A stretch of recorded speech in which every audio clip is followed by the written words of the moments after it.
Hi, everybody. This is Warren Herman. And so today, what we're going to talk about is entering into a reality based mindset about discerning our vocation and leaving behind the ways that the mind can enter into what we might call a fantasy based mindset. Now, some things that are important to think about in this regard are sometimes, what is it that brings us into a fantasy based mindset? When we discuss and this is a lot of times when there's a certain theory of and obviously there's no therapeutic, not to giving therapy advice or anything, this is just all educational and random thoughts, but there is a therapy approach called ICBT for OCD, and it talks about how when we experience fear when we experience fear, we can kind of be afraid of things, and that can kind of lead us to go off into our imagination. And so because life is uncertain, we want more certainty, or we're uncertain about things we're worried about. That brings us up into our imagination. When something is scary, it makes us kind of go, oh, what if? And then when we go up to the what if and the maybes, we're in our imagination, if that concept makes sense, because you kind of go beyond and say, oh, what if you lock the door, but what if it's open? What if it really isn't locked? Go up into your imagination. I'm just giving a very basic example. Or, if we have scrupulosity, what if what I just said was gossip and a mortal sin? It's like we kind of go off into these type of thoughts. So it's very important to understand how we can, in our lives, go from the bare facts of a situation into imagination, into these type of feelings. And the interesting thing is that sometimes we can experience a positive fantasy and a negative fantasy. And this is very clear, like in the case of romance, like you can have, oh, this person is the only person for me. They're the best, these type of all these different types of positive fantasies.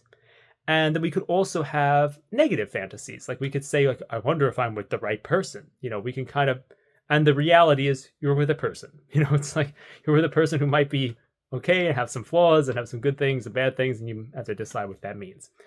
So fantasy just means that we are somehow going beyond reality. This is like when we're thinking somebody is the best or the worst, or you could see this very clearly in we could see this very clearly. We could see how this could have some negative effects in the area of relationships. So, for example, you could see someone says, oh, I saw them. It was love at first sight. I saw them, and I know they're the only person for me. And then they say, oh, there's all these signs when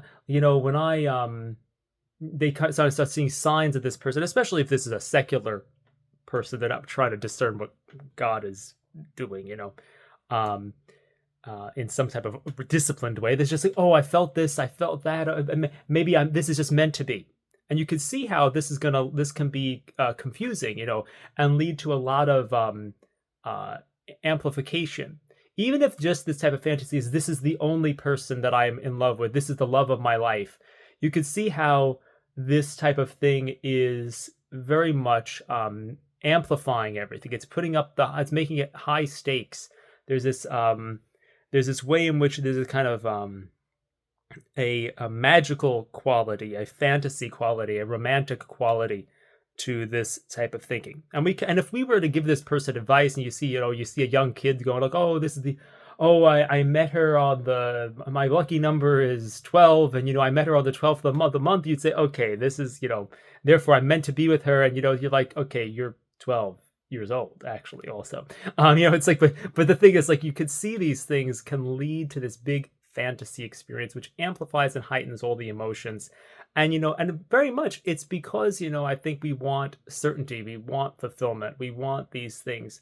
And it's not necessarily a terrible thing about humans, but the thing is, we have this tendency, and that can cloud our ability to understand what's going on. Now, the interesting thing is we could see very clearly that in the relationship that this child is in, that this is not the greatest way to approach deciding who to marry, because it's just kind of a lot of these kind of fantasy factors. But the thing is, I think that in many ways we could approach vocational discernment of religious life or priesthood the same way. We could say, oh, like felt this feeling on the feast of Saint Therese, and I am devoted to Saint Therese. Therefore, this is what I need to do. Or this is the only order for me. I know, I've always known that I should be a Franciscan. I've always was attracted to Saint Francis. It must be that I'm a Franciscan, and we can kind of put all this pressure on ourselves. For example, there's only one order for me. I'm always destined for this. I mean, we can make it into very well may be that there's things that are drawing you toward that. But the thing is, we sometimes we ramp it up. We bring it up to this other level where it becomes like, oh, I had a sign, I felt this feeling, but then we might get confused. We might say, oh, the other one, do I really belong in this order? Maybe there's another one. Maybe this, maybe that. There's either this pathological certainty or this pathological uncertainty that are both in this fantasy domain. And in reality, there's, reality is kind of more clear. Reality is clarity, and it's not as pressured and not as problematic. And, sometimes somebody might go through a lot of ups and downs. They may say, oh, I have certainty. Oh, wait, I don't know. Oh, I have certainty about this. Oh, it's so clear. I know what I'm supposed to do. Oh, I don't know. Maybe I should do this. Maybe I should do that. But the thing is, really, neither of these are clarity. These are just the ups and downs of kind of fantasy. These are the ups and downs, because in reality, we don't have certainty. In reality, we don't even have uncertainty. In reality, we've got reality. And so the thing is, that is something that's really, I think, an important thing to hold in mind. I think it's also important to, if we're going to use this analogy of relationships, to really use this as a way of thinking about discernment. Because, the thing is, infatuation, you might need some infatuation, might need some fantasy. Maybe, oh, there's something great about this, we might need that. But in ideal world, the infatuation is seeing something that actually is good about the person. It's not just idolizing the person. We are attracted to something real in good infatuation. But the thing is, there's going to be ups and downs. We're not going to always be completely in reality. As one Orthodox thinker said, I think everybody has a little bit of spiritual delusion they were talking about. So, we're going to have some of this. But I think what's interesting is realizing that, we don't want this to really impair our ability to discern things or to decide. Because if we really have all this kind of romanticizing or obsessing or terrifying about anything, it's going to cloud our ability to decide what to do with our lives. And, it's less damaging. For example, let's say somebody is married. They've already been married. They have all these things. Oh, like, you're the only one for me. That's fine. They've already made the decision. It's not clouding their judgment, so to speak. But it doesn't necessarily, it doesn't give a problem in that context. So you can be more cutesy and more in a fantasy when you've already made the decision. But we want to be sober about making decisions in our lives. And this is something that there was a book about the Catholic Guide to Dating, and the guy said you have to be very sober about the fact. You have to make a clear distinction. You don't say, oh, well, I love the brown scapular and she loves the brown scapular, therefore we're meant to be together. Oh, she prays the Divine Mercy Chaplet. I pray the Divine Mercy Chaplet. We're meant to be together. And then you're all confused. Well, maybe, but why is it not working out? Because we're supposed to be meant to be. That's too much pressure and too much thinking. So we have to have a sober mindset. And this is also a teaching in the charism of the Institute of the Incarnate Word, that we should have a serious rather than a sentimental spirituality. And the thing is that we want to understand that quite probably we want to make our decisions, as a priest told me, through faith and reason. We don't want to have all these ups and downs of emotions. We could be uncertain and uncertain. He talks about, this type of uncertainty we can have, but through faith and reason, we can choose our vocation. That makes sense that I should do that. That's a good thing to do.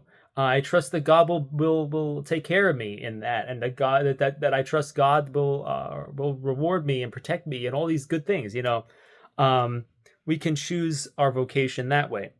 We don't need to have all these ups and downs, these romances, these fears, these fantasies. We don't have to be so afraid of making the wrong choice or so romanticize the right choice. We don't need either of these things. We don't have to have these two things. We don't need the certainty. We don't need the certainty or the uncertainty. We just need faith and reason, and this clarity of just, okay, it's not that big of a deal. Um, and this is something that's very similar to something that was talked about with the Orthodox. The Orthodox sometimes, I think, they make some errors in their criticism, of course, of Western spirituality um, in the Latin Rite.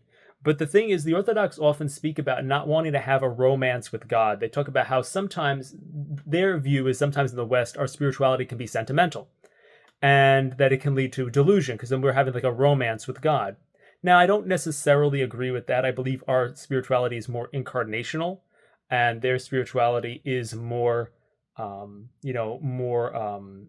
reverent. If we were to say that our spirituality is one of closeness and friendship and intimacy, and theirs is much more of reverence and deference and contrition, and there's a different emphasis in their spirituality. But I think that we don't have to say that one is bad or one is good. But in any case, they have a legitimate point when they talk about the necessity to not have this kind of sentimentality in our spirituality. They do have a legitimate point there, and this can become a problem. You can have this kind of cutesy relationship with God that can be more of a fantasy in our own mind, and that can lead to some problems. Another thing to realize is that this desire for certainty also leads to is from scrupulosity, and that scrupulosity also involves a focus on the emotions and the experiences. And so the thing is that scrupulosity makes us look to our experiences and emotions for certainty, and rather than just kind of having a security enough to make choices, to not be so scared that we don't, we can make choices on our own. We need to have that ability and scrupulosity, when we're thinking about things, to say, oh, I need to have signs, I need to have confirmation. We're not trusting our own judgment. We're not trusting reality. Again, we're not trusting the reality. We're not trusting our facts. We're not trusting faith and reason. We're saying, I need to know. I need to know. What if I don't? What if I make a wrong choice? What if I make a wrong choice? And of course, I think that's also like a way we view things. We think it's so important. Our vocation is so important that we paralyze ourselves. The decision is so important that we have so much pressure that we can't even think, because our frontal lobe turns off because we're just in fear. We can't even think. We can't figure it out. And in many ways, I think the problem is that we see our relationships, our vocations, these big decisions in our lives as this kind of giant mountain, and we forget that God. There are no mountains for God. There may be hills in our life, there may be molehills in our life, but don't make a mountain out of a hill or a molehill. With God, all things are hills. There's no such thing as a mountain for God. And so the thing is, sometimes we elevate this decision of vocation to mountain level when there is nothing high enough to mess with God, and God can figure it out and help us even if we make the wrong choice. But anyway, when we're scrupulous, we have that great fear. We make a mountain out of the hill or the molehill, and we're in we go off into our imagination because we're trying to get confirmation. We're trying to say we're uncertainty, maybe this, maybe that, or oh, this and that. We're in our imagination. We're in fantasy, whether positively or negatively. And so I think the thing is that really what we want is, in our vocational discernment, is something that was actually discussed in an Orthodox discernment video. That it's a natural progression, probably.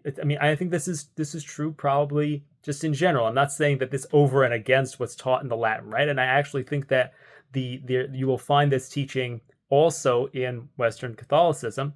That was just kind of more of a natural progression. Oh, you're always at church. You're always helping the priest. Oh, you feel drawn to go deeper into your faith. Okay, you can pursue priesthood. Like, it's not like, oh, something weird happens and then or you should worry. What if I should do this? What if I should do that? It's not like weird or worrisome. It's just sober and healthy faith and reason, these type of things, making these decisions. And, it's something that we really want to also understand that, I think a good way of thinking about these things is to realize that, when we're safe, when we're in this good, safe place, when we're in this good mindset, it's kind of like, they'd say some people are wolves in sheep's clothing. We want to be sheep. We don't want to be wolves. We want to have this hunger this, we want to be able to die to ourselves so we don't need to have this romance or this fear, this hungering for this certainty. We don't want that. We want to be sheep. We want to know that we're under God's care. We're under the care of the shepherd. So it's okay for us to kind of be free, and that He's leading us. And so we have to have that mindset that we're sheep, not wolves, as doing this, and that will help us in whatever vocation we're in. That we're not just like focusing on our bellies, because with scrupulosity and these confusions, we're kind of looking at our feelings for the answers. We're saying, "Oh, what do I feel? What do I feel?" We're focused on feelings. We're in a disordered relationship between our intellect and our appetites and our soul, the higher and lower parts of our soul, probably. And so we want to go away from being the wolf who's ravening, looking at the belly, to being the sheep who's being in this peace of moving forward and clarity and safety and those type of things. So the thing to remember, is, I think these things will always help. And I think something that we can realize, if you can tell which mindset are you in, how do you know you got into the right mindset, so to speak? I think that what would help is realizing, are you myopically focused on your vocation, or are you living out your spiritual life? Are you interested in all different things? Are you interested in all different types of things about the spiritual life, or are you just always focused on your vocation? Are you obsessed on that, or are you like, oh, I like this, I like that, I want to learn this? I think that's a really good test to know whether you are in the fantasy mindset of all these things or in the reality mindset. And as a final note, if you notice, I think one of the things that we talked about that can trigger us into fantasy is fear. But the thing is, whenever you have a fear, like, so for example, if you fear having kids and you think you want to be a priest because like that's part of a fear there, it may not be that obviously we want to purify that. I mean, you probably are really drawn to the priesthood in some ways, but if there's a fear, this could be anything, a doubt of scripture, a doubt of anything, or a doubt about anything, you want to desire more fear. Try to feel that unpleasant sensation more, and that'll purify you of the things that are making you go into fantasy. And so you want to like desire the feeling you don't want, and that'll help you not go into fantasy and help you be in reality. So you can make decisions in a purified way and understand which way to go as sheep following the shepherd. So I hope these reflections are helpful and help lead you into a sense of clarity.